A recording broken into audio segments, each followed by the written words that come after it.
ಕೇಂದ್ರ ಸರ್ಕಾರ ಜನರಿಗೆ ಟೋಪಿಯನ್ನ ಹಾಕಿದೆ ಮತ್ತು ಯುದ್ಧದ ಅವಶ್ಯಕತೆ ಇಲ್ಲ ಪಾಕಿಸ್ತಾನದ ಜೊತೆಗೆ ಅನ್ನೋ ಮಾತನ್ನ ಸಿಎಂ ಸಿದ್ದರಾಮಯ್ಯನವರು ಹೇಳಿದ್ದಾರೆ. ಸಿದ್ದರಾಮಯ್ಯನವರಿಗೆ ಯಾಕೆ ಈ ರೀತಿ ಮಾತಾಡ್ತಿದ್ದಾರೆ? ಒಂದು ಜವಾಬ್ದಾರಿ ಸ್ಥಾನದಲ್ಲಿದ್ದಾರೆ, ಮುಖ್ಯಮಂತ್ರಿ ಸ್ಥಾನದಲ್ಲಿ, ಒಕ್ಕೂಟದ ವ್ಯವಸ್ಥೆಯಲ್ಲಿ ಇದ್ದಾರೆ ಮತ್ತು ಇಡೀ ಜನಮಾನಸದಲ್ಲಿ ಏನೊಂದು ಮೊನ್ನೆ ಉಗ್ರಗಾಮಿಗಳು ಸುಮಾರು 28 ಜನರನ್ನು ಹತ್ಯೆ ಮಾಡಿದರು. ಇಡೀ ದೇಶ ಅವ್ರ ಸಲುವಾಗಿ ಕಣ್ಣೀರು ಹಾಕ್ತಾ ಇದೆ. ಒಕ್ಕೂಟದಿಂದ ಅದಕ್ಕೆ ಸರಿಯಾದಂಥ ಪಾಠವನ್ನು ಪಾಕಿಸ್ತಾನ ಕಲಿಸ್ಬೇಕು ಅನ್ನುವಂಥ ರೀತಿಯಲ್ಲಿ ಜನರ ಭಾವನೆ ಇರುವಂಥ ಸಂದರ್ಭದಲ್ಲಿ, ಜನರ ಆಕ್ರೋಶ ಇರುವಂಥ ಸಂದರ್ಭದಲ್ಲಿ ಸಿದ್ದರಾಮಯ್ಯನವರು ಬಹುಶಃ ನನಗನ್ನಿಸೋ ಮಟ್ಟಿಗೆ ಭಾಳ ಟಾರ್ಗೆಟ್ ಆಗಿ, ಅಂದರೆ ಕೇವಲ ಅಲ್ಪಸಂಖ್ಯಾತರ ತುಷ್ಟೀಕರಣ ಹಿನ್ನೆಲೆ ಇಟ್ಟುಕೊಂಡು ಅವರು ಈ ರೀತಿಯಾದಂಥದ್ದು ಬೋಧನೆ ಮಾಡುವಂಥದ್ದು ಸ್ಟಾರ್ಟ್ ಮಾಡಿದ್ದಾರೆ. ಮತ್ತು ಕೇಂದ್ರ ಸರ್ಕಾರ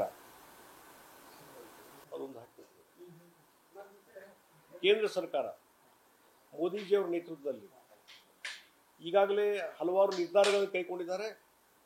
ಮತ್ತು ಎಲ್ಲಿವರೆಗಂದರೆ ಅಲ್ಲಿ ಸಿಂಧೂ ನದಿಯಿಂದ ನೀರನ್ನು ಬಿಡುವಂಥದಕ್ಕೂ ಸಹಿತ ಅದೇನು ಒಪ್ಪಂದ ಆಗಿತ್ತು ಅದನ್ನು ರದ್ದು ಮಾಡುವಂಥ ಕೆಲಸವನ್ನು ಸಹಿತ ಮೋದಿಜಿಯವರು ಸರ್ಕಾರ ಮಾಡಿದ್ದಾರೆ.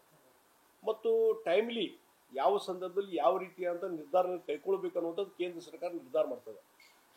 ಮತ್ತು ಅಧಿಕೃತವಾಗಿ ಏನು ವಾರ್ ಡಿಕ್ಲೇರ್ ಮಾಡಿಲ್ಲ.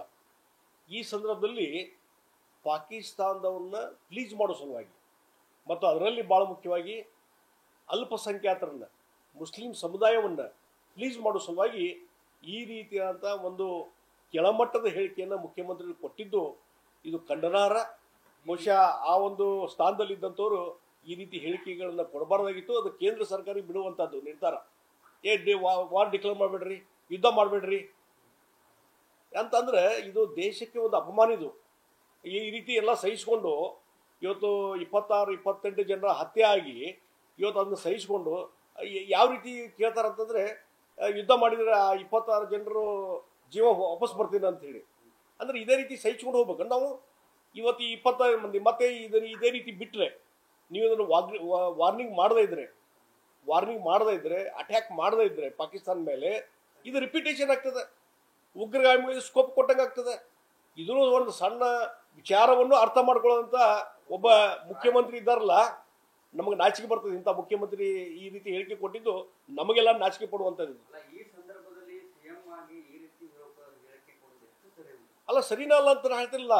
ಒಂದು ಒಕ್ಕೂಟದ ವ್ಯವಸ್ಥೆಯಲ್ಲಿ ಇದ್ದಾರೆ ಮತ್ತು ಅವರು ಅಧ್ಯಕ್ಷರು, ಕಾಂಗ್ರೆಸ್ ಪಾರ್ಟಿ ಅಧ್ಯಕ್ಷರು ಹೇಳ್ತಾರೆ, ನೀವು ಯಾವುದೇ ನಿರ್ಧಾರಗಳನ್ನು ಕೈಗೊಳ್ಳ್ರಿ ಮತ್ತು ಇದು ರಿಪೀಟಿಂಗ್ ಅಗದಿ ಕಂಪ್ಲೀಟ್ ಆದಂಥ ಒಂದು ಉತ್ತರ ಕೊಡಬೇಕು ಅವರಿಗೆ ಅನ್ನುವಂಥದ್ದು ಖರ್ಗೆ ಅವರು ಹೇಳ್ತಾರೆ. ನೀವು ಯಾವುದೇ ಕ್ರಮವನ್ನು ಕೈಗೊಂಡ್ರೆ ನಮ್ಮ ಸಪೋರ್ಟ್ ಇದೆ ಅಂತ ಹೇಳಿ ಖರ್ಗೆ ಅವರು ಒಂದು ಕಡೆ ಮಾತಾಡ್ತಾರೆ. ಆದರೆ ಇವರು ಕೇವಲ ಅಲ್ಪಸಂಖ್ಯಾತರ ತುಷ್ಟೀಕರಣ ಸಲುವಾಗಿ ಈ ರೀತಿಯಾದಂಥ ಕ್ಷುಲ್ಲಕ ಮಟ್ಟದ ಕೆಳಮಟ್ಟದ ಹೇಳಿಕೆಗಳನ್ನು ಕೊಡುವ ಮುಖಾಂತರ ತಮ್ಮ ಸಣ್ಣತನ ಎಷ್ಟಿದೆ ಅನ್ನುವಂಥದ್ದು ತೋರಿಸ್ಕೊಟ್ಟಿದ್ದಾರೆ. ಬಹುಶಃ ಬೆಳಿಗ್ಗೆ ನಾನು ನೋಡ್ತಾ ಇದ್ದೆ ಇದರಲ್ಲಿ ಕೆಲವೊಂದು ಸೋಷಿಯಲ್ ಮೀಡಿಯಾದಲ್ಲಿ, ಅಲ್ಲಿ ಪಾಕಿಸ್ತಾನದಲ್ಲಿ ಟಿವಿ ಮಾಧ್ಯಮಗಳಲ್ಲಿ ಸಿದ್ದರಾಮಯ್ಯ ಹೆಸರು ಬರ್ತಾ ಇದೆ. ಸಿದ್ದರಾಮಯ್ಯನವರು ಅಂದರೆ ಯುದ್ಧ ಮಾಡಬೇಡ್ರಿ ಅಂತ ಹೇಳಿದ್ದಾರೆ ಸಿದ್ದರಾಮಯ್ಯನವರು ಅಂತ ಹೇಳಿ ಪಾಕಿಸ್ತಾನ ಟಿವಿಯಲ್ಲಿ ಸುದ್ದಿವಾಹಿನಿಗಳಲ್ಲಿ ಬರ್ತಾ ಇದೆ. ಅಂದರೆ ಬಹುಶಃ ಪಾಕಿಸ್ತಾನದಲ್ಲಿ ಭಾಳ ಪಾಪ್ಯುಲರ್ ಆಗಲಿಕ್ಕೆ ಹೊಟ್ಟಿದ್ದಾರೆ ಕಾಣಿಸ್ ಸಿದ್ದರಾಮಯ್ಯ. ಇಲ್ಲಿ ಸಾಕಿನ ಕರ್ನಾಟಕ, ಭಾರತ ದೇಶ ಸಾಕಿನ, ಇನ್ನು ಪಾಕಿಸ್ತಾನದಲ್ಲಿ ನಾನು ಪಾಪ್ಯುಲರ್. ಬಹುಶಃ ನೆಕ್ಸ್ಟ್ ಅವ್ರು ಪಾಕಿಸ್ತಾನಕ್ಕೆ ಹೋಗ್ಬಿಡು ಚಲೋ ಸಿದ್ದರಾಮಯ್ಯನವರು.